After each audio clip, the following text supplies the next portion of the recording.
Aquela tosse seca inventada bem na hora que o convite pro aniversário do primo chato aparece no WhatsApp é de uma precisão cirúrgica. A gente não quer o mal de ninguém, só quer o direito sagrado de ficar olhando pra parede em silêncio absoluto, sem ter que fingir que gosta de bolo de prestígio.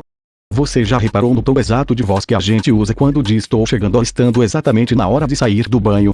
Não é uma mentira criminosa, daquelas que dão cadeia ou que exigem um álibi elaborado com croquis e testemunha. É uma mentirinha preventiva. Uma pequena lubrificação social para que o atrito da existência não faça tanto barulho. A pessoa do outro lado da linha sabe que você ainda tá em casa. Você sabe que ela sabe, mas há um pacto silencioso de que a ficção é mais polida do que a crueza do olha, eu perdi a hora porque fiquei 10 minutos olhando pro teto pensando em nadar. A gente inventa que o trânsito tá difícil, que o celular tava sem bateria, que o e-mail caiu na caixa de spam, como se a vida precisasse de uma camada de verniz oficial para ser aceita pelo mundo. É aquela cena clássica de comédia de situação, tipo aquela dinâmica de um maluco no pedaço ou qualquer sitcom onde o personagem cava um buraco tão fundo com uma desculpa esfarrapada que, para sustentar a mentira do almoço de família inventado, ele precisa contratar atores e fingir que mora em outra mansão. Na vida real a gente não contrata atores, mas gasta uma quantidade monumental de energia mental gerindo o estoque de pequenas ficções que nos sustentam de pé. No fundo, a gente mente porque a verdade, na maioria das vezes, é desajeitada demais para caber numa frase curta. A verdade exige contexto, pede desculpa, gasta tempo. A mentirinha é o fast food da convivência. Vem rápido, resolve a fome momentânea de justificativa e deixa a gente seguir o caminho sem ter que prestar contas da própria bagunça interna. Pensa na sua geladeira agora. Tem aquele pote de margarina ou de sorvete guardando feijão, ou pior, feijão estragado há 2 semanas que você continua olhando toda vez que abre a porta, fechando logo em seguida com aquela promessa muda de depois eu resolvo. A mentirinha que a gente conta pros outros é igualzinho a esse pote. A gente empurra lá pro fundo da prateleira, esconde atrás do leite e finge que o cheiro forte não tá vindo dali. O problema é que o cérebro humano tem uma contabilidade muito própria. O filósofo francês Jean-Paul Sartre falava sobre a má-fé, que é basicamente essa habilidade fantástica que a gente tem de mentir pra si mesmo pra não ter que encarar o peso de ser totalmente responsável pelas próprias escolhas. Só que Sartre pensava nisso em termos existenciais grandiosos, sobre a liberdade e o abismo. Ele só não estava vivendo a experiência moderna de ter que inventar que a internet caiu bem na hora que a câmera do computador resolveu travar numa careta esquisita durante uma reunião por vídeo que dava para ter sido resolvida por mensagem. A gente entra no looping automático de conveniência. O amigo manda mensagem perguntando se você quer ir naquele aniversário no sábado à noite. Você tá com a energia de uma bateria de celular viciada em 10%, precisando urgentemente ficar sozinho encarando a parede. O que você faz? Em vez de assumir o direito sagrado e inegociável de não estar a fim de socializar, você cria uma narrativa complexa envolvendo um mal-estar estomacal misterioso que apareceu do nada, ou um compromisso familiar inadiável que surgiu por causa de uma tia distante. Por que a gente faz isso? Porque a cultura do desempenho e da disponibilidade constante transformou o não sincero numa ofensa pessoal. Se você diz que só quer ficar em paz, a outra pessoa acha que você tá rejeitando a amizade dela, o afeto dela, a própria existência dela. Então a gente mente por empatia reversa. A mentira pequena vira um escudo de cortesia. Só que o fardo da mentira não tá no peso do que é dito, mas na manutenção da cena.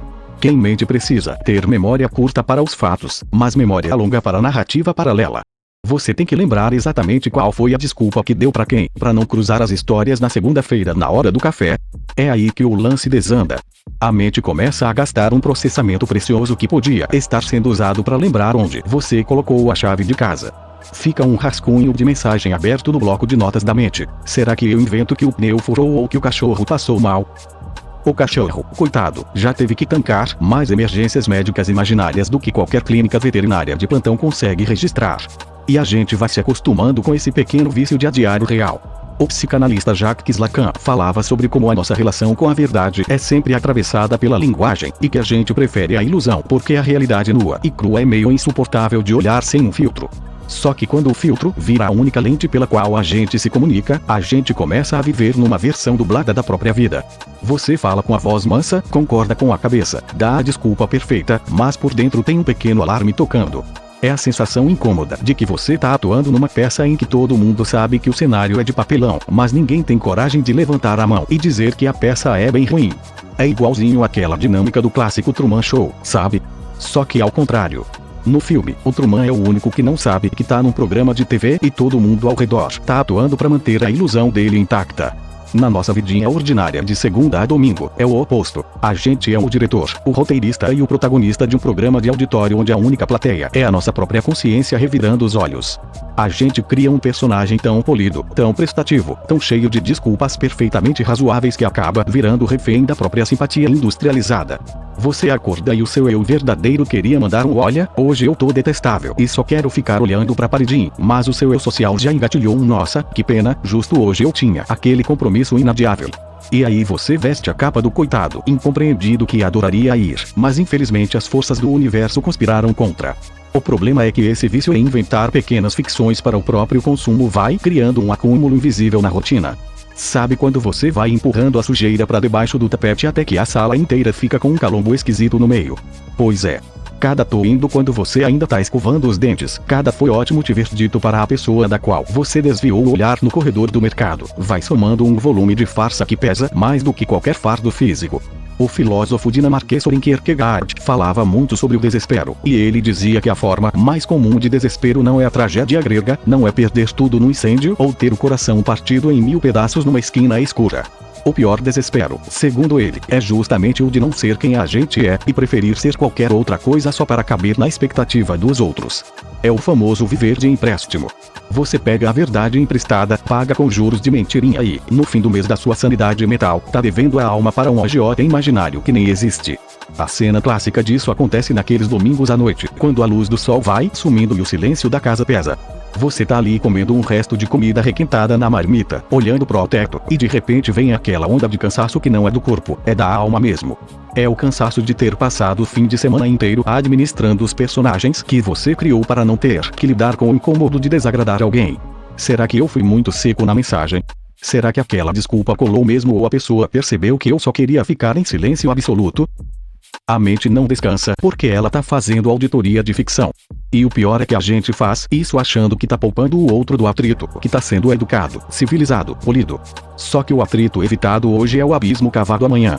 Pensa no clássico de ficção científica Matrix, onde o personagem do Cipher olha para o bife suculento gerado pela simulação e diz que prefere a ignorância feliz do que a dureza da realidade fria. A nossa vidinha de pequenas mentiras cotidianas é exatamente isso em escala minúscula. A gente escolhe a pílula azul da conveniência social toda vez que tem preguiça de bancar o próprio incômodo. A gente prefere a ilusão de que tá tudo sob controle, de que todo mundo gosta da nossa versão editada, a ter que lidar com o silêncio constrangedor de uma verdade dita sem rodeios. Não, hoje eu não quero, ó. Simples assim.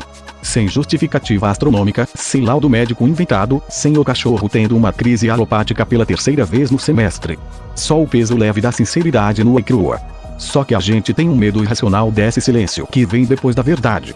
A gente acha que se a gente não preencher o espaço com uma desculpa elaborada, o mundo vai desabar sobre a nossa cabeça como um desenho animado do Coyote.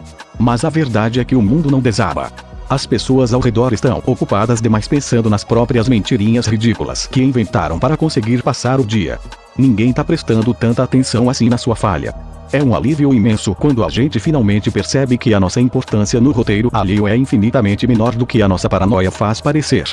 Então, da próxima vez que o rascunho daquela mensagem inventada começar a se formar na ponta dos dedos, antes de apertar o envio e decretar mais um capítulo da novela da conveniência, experimenta parar por 2 segundos. Olha para a pia com a xícara de café de ontem, olha para o gato que tá dormindo de barriga para cima sem dever satisfação para absolutamente ninguém no universo, e lembra que a vida real, com todo o seu tédio e a sua falta de glamour, ainda é o único lugar onde a gente consegue respirar de verdade. Não precisa pedir desculpa por existir do jeito que dá. Vai lá fazer um chá, encarar a louça acumulada e deixar a mentirinha mofando na gaveta.